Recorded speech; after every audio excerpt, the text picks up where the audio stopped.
তোমাকে যেদিন বলেছিলাম বিয়েটা করে ফেলো, সেদিন কথাটা বলেছিলাম শুধু তোমার ভালোর জন্য। কিন্তু তুমি এখন এতই ভালো আছো যে আমি সেটা মানতে পারছি না। আচ্ছা, মানতে পারাটা স্বাভাবিক নাকি মানতে না পারাটা স্বাভাবিক? তুমি আর আমার নেই, আমি এটা মানতে পারছি না।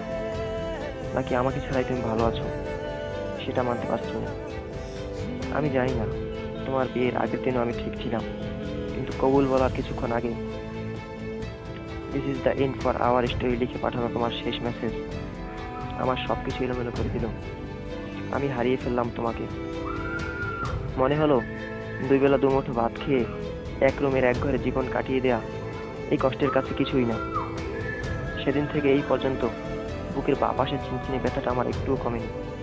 আমি তোমাকে প্রচন্ড মিস করি টিনা। আমি চাই তুমি ভালো থাকো, কিন্তু পরক্ষণে আমার মনে হয় না, আমাকে ছাড়া তুমি ভালো থাকতে পারবে না।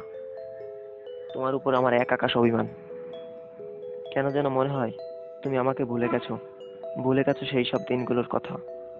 তোমার কোনো কিছুতেই আমি নেই। তোমার কাছে এই চিঠি আমার কাগজে কলমে না, মনে মনে। তুমি কি শুনতে পাও? শুনতে যদি পাও তাহলে শেষ একটা প্রশ্ন। আচ্ছা, আমার কথা কি তোমার একটু মনে পড়ে না?